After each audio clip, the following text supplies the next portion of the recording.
మీ business ను develop చేసుకోవాలి అనుకుంటున్నారా? మీ పరపతిని పెంచుకోవాలి అనుకుంటున్నారా? అయితే ఓకే టీవీ ద్వారా L band, aston band ad, scrolling ad, ad with voice overs, logo bug, video ads ద్వారా మీ యాడ్స్ ను పబ్లిష్ చేసుకోండి.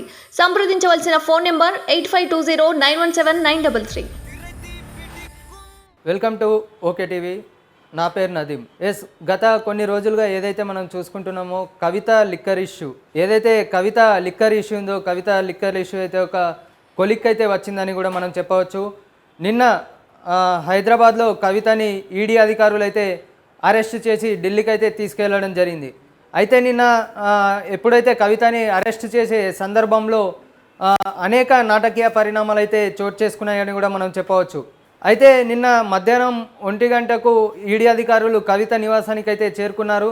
చేరుకున్న తర్వాత సోదాలు నిర్వహించిన ఈడీ అధికారులు సుమారుగా 6 గంటల వరకు అయితే ఈ సోదాలు అయితే నిర్వహించడం జరిగింది. తర్వాతకి కవితని, ఎమ్మెల్సీ కవితని ఢిల్లీ లిక్కర్ స్కామ్లో అయితే అరెస్ట్ చేయడం జరిగింది. అయితే ఇదంతా అరెస్ట్ చేసి కవితని ఢిల్లీకి అయితే తీసుకెళ్లడం జరిగింది. అంటే ఈడీ అధికారులు ఖచ్చితంగా ఒక ప్లాన్ ప్రకారం అయితే హైదరాబాద్లో అడుగుపెట్టి కవితను అయితే అరెస్ట్ చేయడం జరిగిందని కూడా మనం చెప్పుకోవచ్చు. ఎందుకంటే వెంటనే ఏదైతే రాత్రి 8:45 అప్పటికప్పుడు వెంటనే ఎవరైతే ఈడీ అధికారులు ఉన్నారో ఈడీ అధికారులు ఫ్లైట్స్కి సంబంధించిన టికెట్స్ అయితే బుక్ చేసుకొని, అంటే ముందుగానే ఏదైతే టికెట్స్ ఉన్నాయో ఆ టికెట్స్ని బుక్ చేసుకొని కవితని అరెస్ట్ చేయడానికి అయితే రావడం జరిగింది. అయితే ఇదంతా జరిగిన తర్వాత అంటే బీఆర్ఎస్ ఆలోచన ఒకలా ఉండేది. అంటే తెలంగాణలో మేము ధర్నాలు చేయవచ్చు, ఈ కవితకి ఏదైతే సంబంధించి అంశం ఉందో ఈ అంశంలో సంబంధించి ధర్నా చేయవచ్చు, రాస్తారోకోలు చేయవచ్చు, తెలంగాణ ప్రజలు మాకు అంటే సపోర్ట్గా ఉంటారని నిన్న బీఆర్ఎస్ పార్టీ అయితే అనుకుంది. కానీ ఒక్కసారి మనం చూసుకుంటే క్యాడర్ దేకలే, సోదాలు జరుగుతున్న అటువైపు రాని గ్రేటర్ కార్పొరేటర్లు, లీడర్లు. వాస్తవానికి మనం చూసుకుంటే కవితని అరెస్ట్ చేసిన తర్వాత ఎవరైతే కేటీఆర్ ఉన్నారో కేటీఆర్ అయితే ఢిల్లీకి ప్రయాణమయ్యారు. అదేవిధంగా హరీష్ రావు ప్రెస్ మీట్లో మాట్లాడడం జరిగింది. అంతేకాని అంటే ఎవరైనా బీఆర్ఎస్ లీడర్లు ముందు అంటే అధికారంలో ఉన్నప్పుడు ఏ విధంగా అయితే ఒక ఇన్సిడెంట్ కేటీఆర్ పైన కానీ కేసీఆర్ పైన ఎవరైనా విమర్శలు చేస్తే దాన్ని వెంటనే తిప్పికొట్టేందుకు మిగతా మంత్రులు కానివ్వండి, అదేవిధంగా ఎమ్మెల్యేలు సిద్ధంగా ఉండేవారు. కానీ నిన్న ఏదైతే కవిత అరెస్ట్ జరిగిన తర్వాత ఒక్కరు కూడా కనీసం బయటికి వచ్చి మీడియాతోని మాట్లాడిన దాఖలైతే ఎక్కడ కనిపించలేవు. మాట్లాడిన ఒక 2-3 తప్పించి పెద్దగా అంతగా అంటే ఎవరైతే ఈ కవిత అంశంలో అంతగా ఈ నేతలైతే స్పందించలేరని నిన్న మనం చూసుకున్న కవిత ఇన్సిడెంట్లో స్పష్టంగా అర్థమవుతుంది. అదేవిధంగా అరెస్ట్ చేసిన కనీసం రోడెక్కలే. అయితే నిన్న హరీష్ రావు గారు ప్రెస్ మీట్ పెట్టి ఏదైతే అంటే మేము రేపు తెలంగాణ వ్యాప్తంగా నిరసన చేస్తున్నామని కూడా నిన్న హరీష్ రావు గారు ప్రెస్ మీట్లో చెప్పడం జరిగింది. కానీ ఇది ఏదైతే ఇది ఉందో ఇది తెలంగాణ వ్యాప్తంగా అయితే అంతగా కనిపించడం లేదని కూడా మనం దీని ద్వారా అర్థమవుతుంది. ఒకవేళ చేసినా ఒక 2-3 నాయకులు తప్పించి పెద్దగా దీని ప్రభావం అనేది తెలంగాణ వ్యాప్తంగా చూపించలేకపోయిందని కూడా మనం చెప్పవచ్చు. అదేవిధంగా పునరాలోచనలో పడ్డ కేసీఆర్ ఫ్యామిలీ, అంటే ఇన్ని రోజులు కవిత అరెస్ట్ అవ్వదు అని అనుకుంటూ వచ్చిన అంశం ఒక్కసారి మోడీ అటు హైదరాబాద్లో పర్యటించిన తర్వాత ఇటు ఈడీ కవితని అరెస్ట్ చేసిన తర్వాత ఒకటేసారి అంటే కేసీఆర్ అటు పునరాలోచనలో పడ్డారు. అంటే మరి ఇది కవితని ఇప్పుడు తాజాగా అరెస్ట్ చేసిరు. అదేవిధంగా అటు ముఖ్యమైన నాయకులు కూడా పార్టీలు వీడుతున్నారు. అంటే అటు బీజేపీలో, కాంగ్రెస్లో చాలామంది నేతలు చేరుతున్నారు. అదేవిధంగా ఇప్పుడు ఏదైతే ఎంపీ ఎలక్షన్స్ సమీపిస్తున్న తరుణంలో తాజాగా ఇప్పుడు కవితని ఈడీ అరెస్ట్ చేయడం అయితే ఒక చర్చనీయాంశమైన అంశంగా మారిందని కూడా మనం చెప్పవచ్చు. ఎందుకంటే ఇప్పటికే మనం చూస్తున్నాం అసెంబ్లీ ఎన్నికలు ముగిసిన తర్వాత బీఆర్ఎస్ పార్టీ పరిస్థితి అయితే మరీ దీనంగా జారిపోయిందని కూడా మనం చెప్పవచ్చు. ఎందుకంటే ముఖ్యమైన నాయకులు ఎవరైతే ఉంటారో ముఖ్యమైన నాయకులు అటు బీజేపీ కానివ్వండి, అదేవిధంగా కాంగ్రెస్ పార్టీలో చేరుతున్నారు. అయినా ముఖ్యమైన నాయకులు ఎవరైనా సరే ఏమైనా ఇన్సిడెంట్స్ జరిగినప్పుడు తాజాగా మనం చూసాం. అంటే కవితని ఈడీ అధికారులు అరెస్ట్ చేసినప్పుడు కూడా ఎవరైతే ముఖ్య నాయకులు ఉంటారో ముఖ్య నాయకులు కనీసం స్పందించలేని స్థితిలో ఈరోజు బీఆర్ఎస్ పార్టీ నాయకత్వం ఉందంటే మనం అర్థం చేసుకోవచ్చు. బీఆర్ఎస్ పార్టీ నాయకులు బీఆర్ఎస్ పార్టీ పరిస్థితి ఏ విధంగా దిగజారిపోయిందని కూడా మనకి ఇక్కడ స్పష్టంగా అర్థమవుతుంది. అదేవిధంగా ధర్నాలు రాస్తారోకోలకు పిలుపు అంటే ఈరోజు నిన్న హరీష్ రావు గారు మాట్లాడుతూ మేము తెలంగాణ వ్యాప్తంగా ధర్నాలు చేస్తాం, రాస్తారోకోలు చేస్తాం అని కూడా నిన్న హరీష్ రావు గారు ప్రెస్ మీట్ పెట్టి ఆ విధంగా ఒక స్టేట్మెంట్ అయితే ఇవ్వడం జరిగింది. కానీ ఈరోజు తెలంగాణ వ్యాప్తంగా అయితే దాని ప్రభావం పెద్దగా చూపించలేకపోయారని కూడా ఈరోజు మనకు స్పష్టమవుతుంది. అదేవిధంగా తప్పు చేసిన వాళ్ళు జైలుకి పోవాల్సిందేనని క్షేత్రస్థాయి క్యాడర్ ఫీలింగ్ అంటే ఇప్పటికే ఎవరైతే నాయకులు బీఆర్ఎస్ పార్టీ నాయకులు ఉన్నారో వాళ్ళకు కూడా అర్థమైపోయింది. అంటే ఇప్పుడు రేవంత్ రెడ్డి ప్రభుత్వం రాష్ట్రంలో ఏర్పడిన తర్వాత కూడా ఒక్కొక్కటిగా ఎవరైతే ఈ బీఆర్ఎస్ నాయకులు చేసిన తప్పులు ఉన్నాయో ఒక్కొక్కటిగా బయటికి వస్తున్నాయి. అయితే ఎవరైతే ఈ బీఆర్ఎస్ నాయకులు చేసిన తప్పులు ఉన్నాయో అది ఒక్కొక్కటిగా బయటికి వస్తున్నాయి.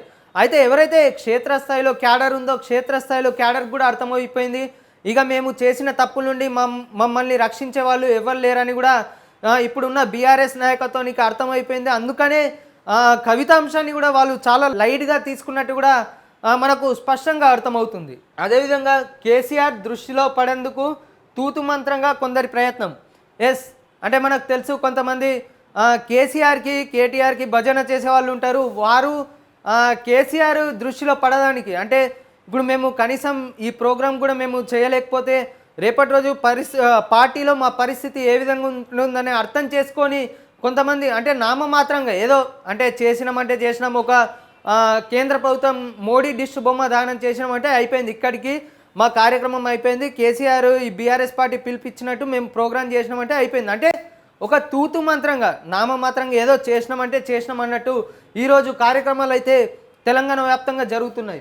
అదేవిధంగా నేటి ఆందోళనకు తెలంగాణ భవన్ నుంచి మూటలు 500 కూలి ఇచ్చైనా చేయించండి అంటే కవిత అంశం ఏ విధంగా మారిందంటే నిజంగా అంటే ఎవరైనా ఈ కార్యక్రమాలకు హాజరు కాకపోతే ఏదైతే నిన్న హరీష్ రావు ఇచ్చిన స్టేట్మెంట్ ఉండో అంటే తెలంగాణ వ్యాప్తంగా రేపు మేము నిరసనలు చేపడతాం, అయితే దీనికి పెద్దగా పబ్లిక్ నుండి అయితే స్పందన రావడం లేదని గ్రహించిన బీఆర్ఎస్ పార్టీ ఎవరైతే అంటే వచ్చే వాళ్ళు ఉంటారో వాళ్ళకి 500 ఇచ్చైనా కనీసం ఈ ప్రోగ్రామ్ని సక్సెస్ చేయండి అని కూడా మనకు తెలుస్తుంది. అంటే మనం అర్థం చేసుకోవచ్చు బీఆర్ఎస్ పార్టీ పరిస్థితి తెలంగాణలో ఖతమైపోయింది.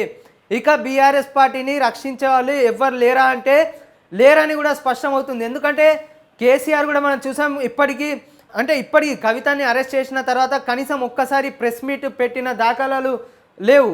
ఎందుకంటే హరీష్ రావు వచ్చి మాట్లాడారు కానీ కేసీఆర్ కనీసం ప్రెస్ మీట్ పెట్టి కూడా మాట్లాడలేని స్థితిలో ఉన్నారంటే బీఆర్ఎస్ పార్టీ పరిస్థితి మనకు అర్థమవుతుంది.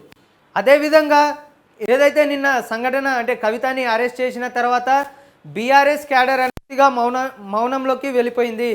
పెద్దగా ప్రభావం ఎక్కడ కనిపించలేదు. తెలంగాణ వ్యాప్తంగా కూడా ఎక్కడ పెద్దగా ఇది ఏదైతే కవిత అంశం ఉందో కవిత అంశం అనేది ఎక్కడ ప్రభావం చూపలేకపోయిందనే కూడా మనకు స్పష్టంగా అర్థమవుతుంది. అదేవిధంగా తెలంగాణ భవన్ నుంచి లీడర్లకు హుకుం, మీరు ఎలాగైనా ఈ కార్యక్రమాన్ని చేయాలని అంటే ఇక్కడ జిల్లా స్థాయి నాయకులు ఎవరైతే ఉంటారో జిల్లా స్థాయి నాయకులు ఎమ్మెల్యేలు వాళ్లకు తెలంగాణ భవన్ నుండి హుకుం జారీ చేస్తున్నారు. అంటే మీరు ఖచ్చితంగా ఈ ప్రోగ్రాం చేయాల్సిందే, కవితకు అరెస్టుకు సంబంధించి మీరు ఎట్లయినా ఈ కేంద్ర ప్రభుత్వానికి సంబంధించి నిరసన తెలియజేయాలని అటు బీఆర్ఎస్ పార్టీ నుండి అదేవిధంగా హైకమాండ్ నుండి కూడా ఆదేశాలు జారీ అయినట్టు కూడా మనకు స్పష్టంగా అర్థమవుతుంది. అంటే అర్థం చేసుకోవచ్చు బీఆర్ఎస్ పార్టీ పరిస్థితి ఎంత కిందికి దిగజారిపోయిందని కూడా మనకు ఇట్లనే అర్థమవుతుంది. అదేవిధంగా బతుకమ్మకు ఫేక్ పేమెంట్, లిక్కర్ రాణి సోషల్ మీడియాలో ట్రోల్స్, రాణిగా పిలుచుకునే తైతక్క అదేనండి కల్వకుంట్ల కవితక్క ఎట్టకేలకు శ్రీకృష్ణ జన్మాష్టమానికి చేరుకుంది. అంటే ఎన్నో రోజులుగా మనం చూస్తున్నాం గత సంవత్సరం నుండి ఏదైతే లిక్కర్ స్కామ్ ఉందో లిక్కర్ స్కామ్ అనేక మలుపులు తిరుగుతూ వస్తుంది. అంటే కవితకి అనేక సార్లు అటు ఈడీ అధికారులు నోటీసులు పంపినా కనీసం నేను రాను, ఈ విచారణకు నేను హాజరవ్వనని కూడా కవిత డైరెక్ట్గా అటు ఈడీ అధికారులకు చెప్పడం జరిగింది. అదేవిధంగా గత సంవత్సరం మార్చి నెలలో కవితని విచారించినప్పుడు కూడా అప్పుడే కవిత అరెస్ట్ అవుతుంది అని కూడా చాలామంది అనుకున్నారు. కానీ అప్పుడు కేవలం ఈడీ విచారించి కవితని వదిలేయడం అయితే జరిగింది. అయితే నిన్న అయితే ఈడీ అధికారులు అయితే ఖచ్చితంగా ఖచ్చితమైన ప్రణాళికతో హైదరాబాద్లో అడుగుపెట్టి ముందే ఫ్లైట్ టికెట్స్ బుక్ చేసుకొని కవితని అరెస్ట్ చేసి ఢిల్లీకి అయితే తీసుకెళ్ళడం జరిగింది.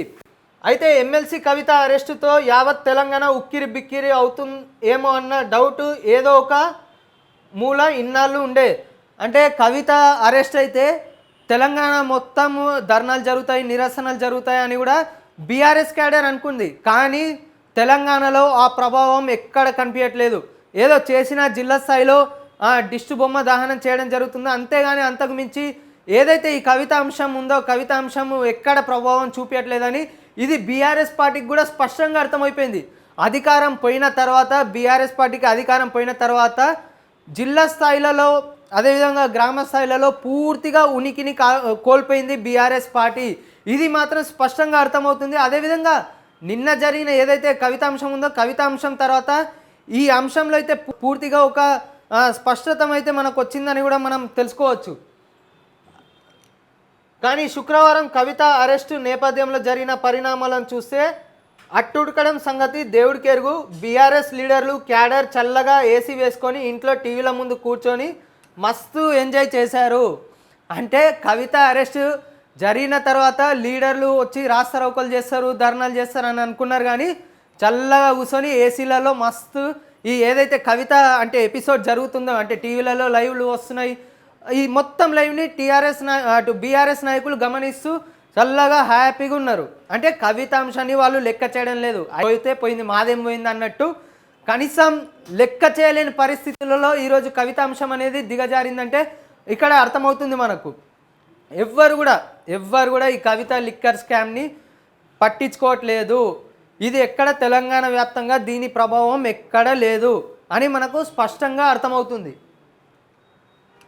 అదేవిధంగా ఢిల్లీ నుంచి వచ్చిన ఈడీ అధికారులు, ఐటీ అధికారులు కవిత ఇంట్లో గంటల తరబడి సోదాలు జరుపుతుంటే కనీసం గ్రేటర్ హైదరాబాద్లోని కార్పొరేటర్లు, బీఆర్ఎస్ లీడర్లు అటువైపు వెళ్ళలేదు. నిన్న చూసాం మనం. ఏదైతే ఈడీ అధికారులు నిన్న మధ్యాహ్నం కవిత నివాసానికి అయితే చేరుకోవడం జరిగింది.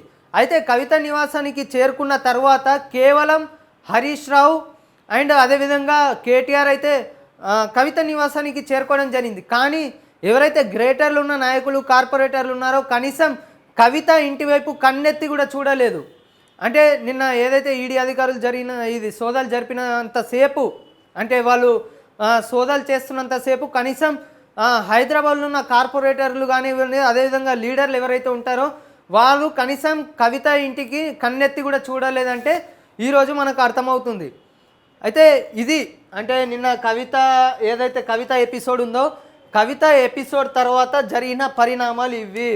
అంటే కవిత అరెస్ట్ అయినా ఎక్కడ దీని ప్రభావం లేదు, ఏ నాయకులు కూడా కనీసం కన్నెత్తి కూడా అటు చూడలేదంటే ఇక్కడ అర్థమైపోయింది పూర్తిగా బీఆర్ఎస్ పార్టీ పరిస్థితి క్లోజ్.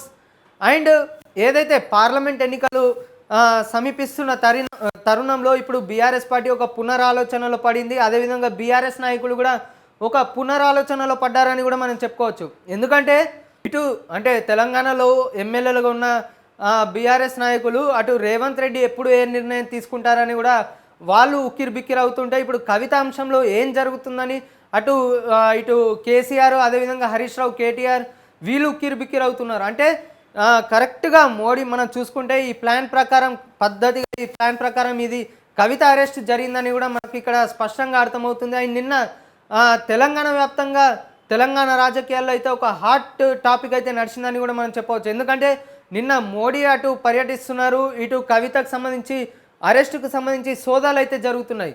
అదేవిధంగా నిన్న రేవంత్ రెడ్డి కూడా అటు అనేక కార్యక్రమాల్లో అయితే పాల్గొనడం జరిగింది. సో ఏదైతే తెలంగాణ రాజకీయాల్లో ఇప్పుడు తాజాగా జరుగుతున్న ఈ పరిణామాలతోని ఇది లోక్సభ ఎన్నికల మీద ఏ విధంగా ప్రభావం చూపిస్తుందని కూడా ఒకటి మనం గమనించాల్సిన విషయం ఒకటి ఉంది. అదేవిధంగా కవితని ఒకవేళ రిలీజ్ చేయాలనుకుంటే ఖచ్చితంగా ఇది లోక్సభ ఎన్నికల తర్వాతనే ఒకవేళ కవిత విడుదలవుతుంది. అప్పటి వరకు కవిత అరెస్ట్ అయ్యి జైల్లోనే ఉండాల్సిన పరిస్థితి ఈరోజు నెలకొంది.